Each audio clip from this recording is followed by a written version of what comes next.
بسم اللہ الرحمن الرحیم۔ السلام علیکم محترم ناظرین۔ ایک زمانے کی بات ہے جب ایک قوم نے اتنا غلط کام کیا جس کی وجہ سے اللہ پاک نے انہیں اتنا عبرتناک انجام دیا۔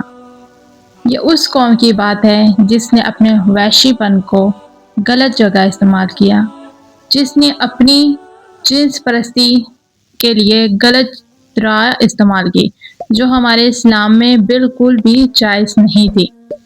کیا ہوا تھا قوم لوط کے ساتھ؟ کیوں قوم لوط کے ساتھ اتنا برا انجام ہوا؟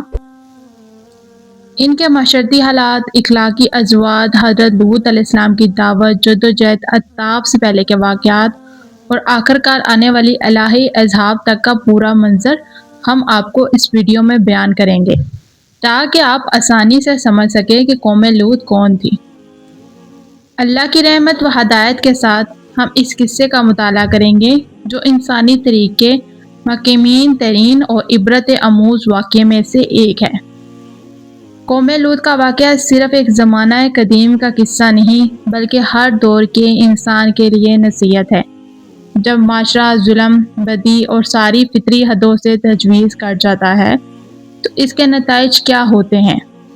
امورہ ایک ایسے خطے میں آباد تھے جو جغرافیائی طور پر ذخیرہ وادیوں اور گہری جھیلوں کے کنارے واقع تھے۔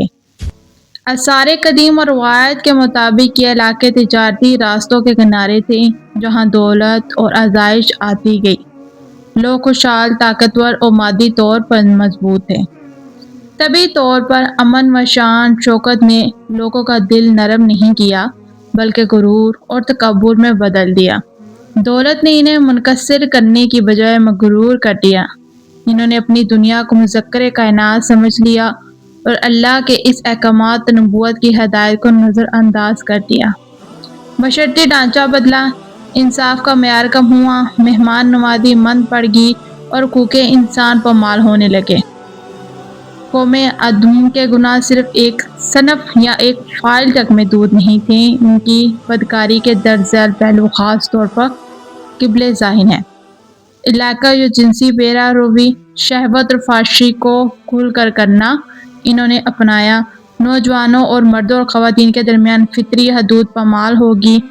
مہمان کشی اور مسافر پر تشدد، راستہ گزرنے والوں کو روک کر ان کے ساتھ ظلم کیا جاتا، ان کی املاک لوٹی جاتی اور بعض اوقات ان کے خون تک کا سودا ہوتا۔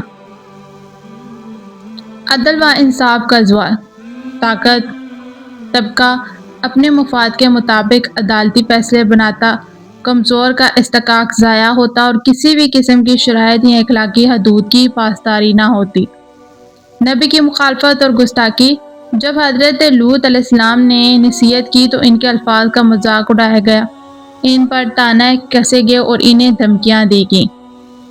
فخر گناہ، سب سے پہلا خطرہ پہلو یہ تھا کہ گناہ کو شرمندگی کی چیز نہیں بلکہ فخر اور آزادی قرار دیا جانے لگا۔ یہ رویہ اصلاح کے قابل نہیں رہا بلکہ اسے فروغ دیا گیا۔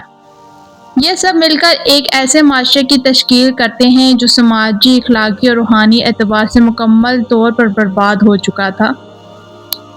اللہ نے اس قوم میں اصلاح کے لیے حضرت لوط علیہ السلام کو بھیجا، ایک ایسے انسان کو جو پاکیزہ کردار، نرم طبع اور ثابت قدمی کے لیے معروف تھے۔ آپ نے اپنی قوم کو متعدد طریقوں سے نصیحت کی، عبادت کی طرف بلایا، اللہ کو یاد کرو، اس کے احکامات پر عمل کرو، معاشرتی انصاف کی ہدایت دی، مسافروں، یتیموں کا حقوق بحال کرو، اخلاقی حدود کی تاکید کی، فطرتی تعلقات کے دائرۂ کار کا احترام کرو، وسعت نظر سے کہا، شہوت کنٹرول انسان کو نزاکت اور عزت دیتا ہے۔ حضرت لوط علیہ السلام کی زبان نرم مگر موقف وضاحت تھا۔ وہ نہ صرف بات کرتے بلکہ اپنی زندگی سے بھی شرائط کی مثال بنتے، مگر قوم نے ان کی نصیحت کو سننے سے انکار کر دیا، طنز و مزاح سے کام لیا اور بعض علاقوں میں تو ان پر حملے بھی ہونے لگے۔ ایک رات فرشتوں کی صورت میں خدا کے پیغام پر پہنچے۔ وہ حسین اور درخشش چہرے کے ساتھ حضرت لوط کے گھر میں آئے۔ حضرت لوط نے مہمان نوازی کا حصہ ادا کیا، مگر جب قوم کے لوگ اس کے بارے میں جانتے تو انہوں نے گھر کے سامنے مظاہرہ کر لیا۔ ان کا مقصد نہ صرف بدکاری کرنا تھا بلکہ اس کے عمل کے ذریعے نبی کا بھی مذاق اڑانا تھا۔ حضرت لوط نے بار بار اپنی قوم کو سنبھالنے کی کوشش کی، یہ میرے مہمان ہیں، ان کے ساتھ برا سلوک مت کرو، لیکن سننے والا کا کوئی نہ تھا۔ اس پر اللہ کی جانب سے واضح اشارہ ملا کہ قوم اب نصیحت کے قابل نہیں رہی۔ عذاب کا حکم کن فرشتوں کے ذریعے جاری ہوا؟ فرشتوں نے حضرت لوط اور ان کے ایماندار گھرانے کو بچانے کا اعلان کیا اور ہدایت دی کہ رات کے وقت شہر سے نکل جائیں اور پیٹ نہ پھیریں۔ رات کے سناٹے میں حضرت لوط، ان کی بیوی جن کا دل حقیقت میں مکمل طور پر ایمان پر نہیں رکھتا تھا، اور کچھ مومن اپنے گھرانوں سے چل نکلے۔ انہیں حکم ہوا کہ پیٹ مت موڑو۔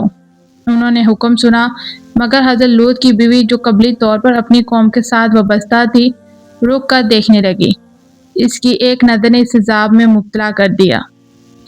صبح کے وقت جب اللہ نے اپنی پکڑ دکھائی، زمین زور زور سے ہلنے لگی، بستیوں کو اٹھا کر الٹا پٹک دیا گیا، آگ اور برسات پتھروں کا سلسلہ شروع ہوا، شہر رق، میلے اور کوٹے بستیوں میں بدل گئے، کچھ جگہیں بحیرہ مردار کی شکل اختیار کر گئیں جہاں نمکیلے پانی اور کھنڈر بن کر رہ گئے۔ یہ منظر ایسا تھا کہ تاریخ میں کم ہی نظر آتا، پوری بستیاں ختم ہو گئی، زندگی کا ہر نشان مٹ گیا۔ حضرت لوط علیہ السلام اور ان کی قوم سے ہمیں متعدد سبق ملتے ہیں۔ اللہ کی حدود کو پامال کرنے کا انجام سخت ہوتا ہے۔ اجتنابی گناہ جب عام ہو جائے تو اصلاح کا راستہ دشوار ہو جاتا ہے۔ نبی کی نصیحت کا مذاق اڑانا خود روشنی کو ٹھکانے لگانے کا سبب بنتا ہے۔ مہمان نوازی، انصاف اور حقوق کی پامالی کا نتیجہ عظم سماجی بدحالی ہے۔ دل کی حالت ظاہری ایمان کی کافی نہیں، دل کا ایمان ضروری ہے۔ مثال لوط کی بیوی کا انجام۔ آج جب ہم دنیا میں مختلف ثقافتی، اخلاقی اور قانونی تجریات ہو رہے ہیں تو یہ ضروری ہے کہ ہم اس قصے کو سیدھے اور سادہ انداز میں سمجھیں۔ اللہ کوئی دشمن انسان نہیں بلکہ رہنمائی دینے والا ہے۔ جب معاشرہ فطرت کے خلاف جا کر بدی کو مشہور بنانے لگے تو نتائج سنگین ہو سکتے ہیں۔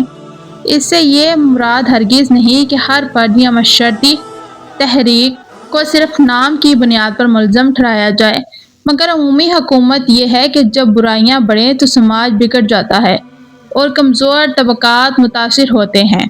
تاریخ اور آثار قدیم سے ملنے والی معلومات سے معلوم ہوتا ہے کہ مشرقی وسطیٰ کے ساحلی علاقوں میں قدیم شہروں کے کھنڈرات اور نمکیلے تالاب ملے ہیں، جہاں شواہد اس واقعے کی رخساری کرتے ہیں کہ جگہ کبھی شہر و آباد تھی، وہاں اچانک تباہی آئی۔ البتہ ہمارے ایمان کا اہم بنیادی علم دین اور قرآن و حدیثات کی بنیاد پر ہے۔ آثار قدیم کو ہم بطور تاریخی شواہد اور تشریحی مواد دیکھ سکتے ہیں، مگر قرآنی بیان ہماری بنیادی حوالہ ہے۔ ناظرین محترم، قوم لوط کی داستان ہمیں یہ سکھاتی ہے کہ اللہ کے احکامات کو نظر انداز کرنا خطرناک ہے۔ اگر اصلاح کا موقع ملے تو عاجزی، التماس اور عمل ضروری ہے۔ قبلی ایمان ہی حقیقی نتائج کا ذریعہ ہے۔ بشرطِ انصاف اور مہمان نوازی کا قیام سماج کو تباہی سے بچاتا ہے۔ اللہ ہم سب کو ہدایت اور درست راستہ دکھائے۔ ہمیں اپنی دنیا اور آخرت دونوں کی بھلائی کے لیے اپنی اصلاح کرنی چاہیے۔ آمین۔ ہمیں اسلام کے راستے پر محترم ناظرین، اگر آپ کو اس واقعے سے کوئی سبق ملا ہو تو لازمی کمنٹ میں بتائیے گا۔ اللہ آپ کو ہمیشہ اپنے حفظ و امان میں رکھے، آپ کے گھر والوں کو ہمیشہ حفظ و امان میں رکھے اور سیدھے راستے پر چلنے کی توفیق عطا فرمائے۔ محترم ناظرین، اگر آپ کو میری ویڈیو اچھی لگی ہے تو پلیز میرے چینل کو لائک اینڈ سبسکرائب لازمی کیجیے گا، اور اگر آپ میرے چینل کے اوپر نیو ہیں یا پہلی دفعہ آئے ہیں تو جانے سے پہلے میرے چینل کو لائک اینڈ سبسکرائب کرنے کے ساتھ ساتھ بیل آئیکن کو لازمی دبائیے گا تاکہ آپ کو آنے والی ہر ویڈیو کا نوٹیفیکیشن مل سکے۔ اور اگر آپ نے میرے چینل کو سبسکرائب کر لیا ہے تو آپ کا بہت زیادہ شکریہ۔ اب دے مجھے اجازت، پھر ملیں گے نئی ویڈیو میں نئے اسلامی ٹاپک کے ساتھ۔